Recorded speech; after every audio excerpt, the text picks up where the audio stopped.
This is Fred. Say hi, Fred. 3 things you should know about Fred. 1, from what I can tell, he's a very nice guy. 2, he's not wearing an undershirt, and I think that's kind of weird. And 3, he's super important to some of your favorite films. I'll tell you all about it, but first, let's do a hypothetical. Let's say a film director makes multiple movies in the same genre or style. There's a good chance they know their strengths and lean into them. But after they've created similar films, it's not uncommon to spot weaknesses in their work. Now, for example, and I don't want to make fun of any one director, so I'll just make up a name. So let's say there's a director and we'll call him J.J. Abrams. Now, hypothetically, this J.J. has strengths or producers wouldn't give him 9-figure budgets. So we'll say J.J. Abrams' talent is putting question marks on boxes. Ooh, movie execs love that. So after old JJ directs a bunch of sci-fi movies, we start to see some serious weaknesses. Like never knowing how to finish a story.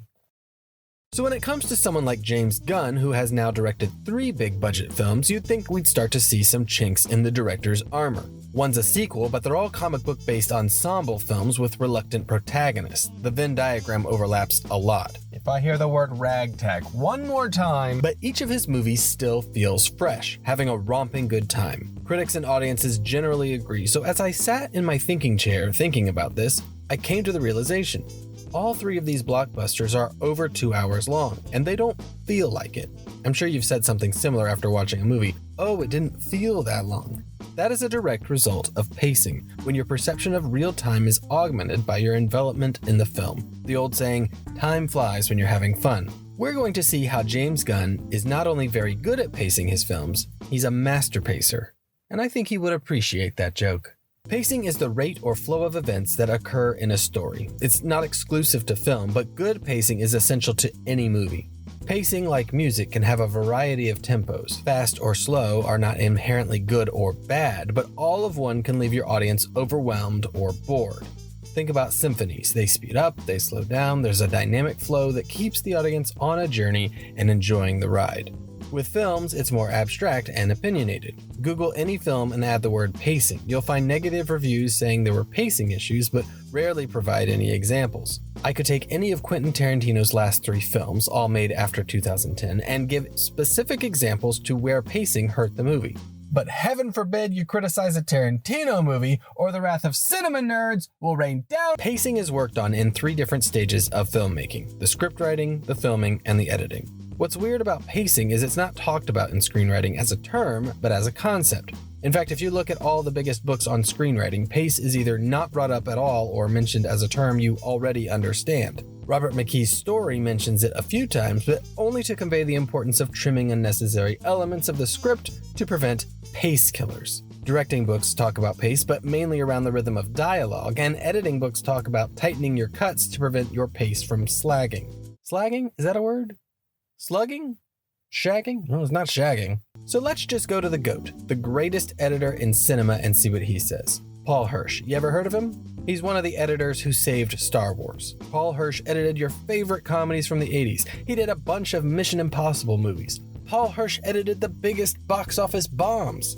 Okay, well, they can't all be winners, but he did Source Code. That was good. He says, you have to consider... It's an article. I have to read this. You have to consider pace is not only the order of details that are presented to the audience, but the pace through which they are presented. So the important moments land in a way that they are designed without being rushed or belabored. So pace is both the order of information and the tempo in which that information is presented. You ever feel confused by a flurry of information? That's bad pacing. Each of our tolerance levels on pacing is different. You may be more patient and accepting, or maybe you don't like that actor, and so you're quick to judge and get frustrated. Star Wars has a great first act when it comes to informational pacing. There are so many elements and characters and stuff the movie has to tell you. The scene's order leads through the plot points and important information. Droids reunite leads to stormtroopers pursuing, or Obi-Wan talking about Vader leads to Vader choking a dude. And it wasn't even gonna be like that until GOAT Hirsch got involved. Another side of pace is timing, your tempo, your rhythm. This can be super hard depending on the content. Comedies are especially difficult given the subjectivity. So what does Paul Hirsch have to say about this? Oh, you just have to follow your instinct. That is all. He's not even British. I don't know what I'm doing. That is all I've ever really relied on. You can't research this sort of skill and you can't learn it. You just have to feel it. And all any of us in the business have to rely on is our instincts. So that explains why no one writes about it. Am I doing a video essay on feelings? As for who Fred is, we need to go back to Quentin Tarantino. If you separated Tarantino's films into two sections, it would be pre and post 2010. For the first part of Quentin's career, Sally Menke was his film editor, and after she died tragically in 2010, her assistant editor, Fred Raskin, hey buddy, took over and has been the film editor since. So who has been the film editor for all three of James Gunn's blockbusters? That's right, Fred No Undershirt Raskin. Both of these directors write their own films, so the only other person to have any influence on either director's pacing on their last three films has been the same guy. But CIBB, what about executives? Don't they have a say? Well, sure, but no. Do you think the guy in charge of merchandising gives one thought to film pacing? Do you think the International Executive of Cultural Awareness gives a hoot if the second act drags a bit? Dragging, that's the word. The worst part is executives have all these opinions on characters and dialogue that you have to make happy. It's like juggling 20 bowling pins only for gravity to say, let's redistribute the weight randomly because I think that will play well in France. Fred Raskin was asked about his approach to editing, and this is what he said. I don't have to do a voice. There's an actual video to this. You know, frequently the question wasn't what are we going to cut to next? It's are we even going to cut at all? If we're going to cut, we'd better have a damn good reason for doing so. So Fred has a tendency to cut to another shot, not because he can, but because he has to. The better the cinematographer and blocking, the less likely he'll cut. You can see this a lot in The Hateful Eight. There's a 4.5-minute shot in the film. Directors are the boss, and it also depends on who has the final edit, but editors are very influential. Sally Menke was known to argue with Quentin and flat out tell him no, which you don't do. But Sally has Academy Awards, so I can't say for sure that Fred is the best editor for Quentin, but I think Fred is great for James Gunn and comic book movies. There are so many elements, characters, and information the movie has to convey to you, and it's very tempting to quicken the pace because you've got so many story beats to get through. But James and Fred have no problem slowing, giving us more time to connect to the characters. Think about how many characters these films introduce and need the audience to like. Few people knew who Guardians of the Galaxy were, and now I've seen at least a dozen Baby Groot tattoos. Polka Dot Man was a ridiculous concept of a character even in the 60s, yet here we are, rooting for him, a bona fide superhero. Add to that the amount of comedy that has to be perfectly timed, the side plots and twists, the odds are very much against any director. For example, the van through the city scenes in The Suicide Squad. This could have all been cut, as none of these scenes are integral to the story, but very integral to the characters. Integral? Integral. I've said it too many times, I have no idea. But if we don't care about the characters, we won't care about their conflict. We introduce Milton, build up tension, and immediately feel for the everyman. This will pay off later, followed by the load the van scene where we get more on Rick Flag. 5 lines total between the two characters that included exposition and future plans for a third act payoff.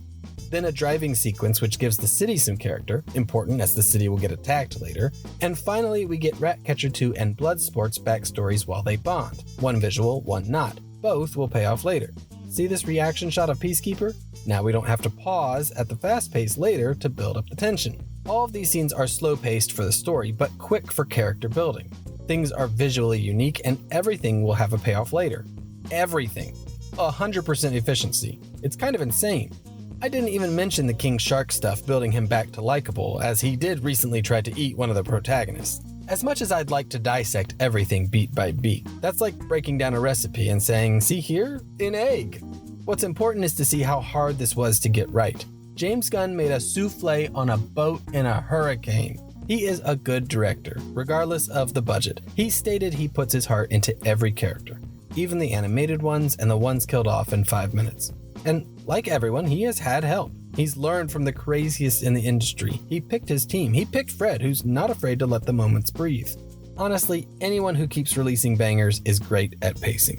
Fincher, Sheridan, Villeneuve, but James Gunn is no exception, and it looks like he still has a lot more to say. And maybe after he releases another film or two, we'll be able to spot his weaknesses. But for now, I'm enjoying his strengths. I'm enjoying this master pacer. Oh, it's worse when I say it out loud.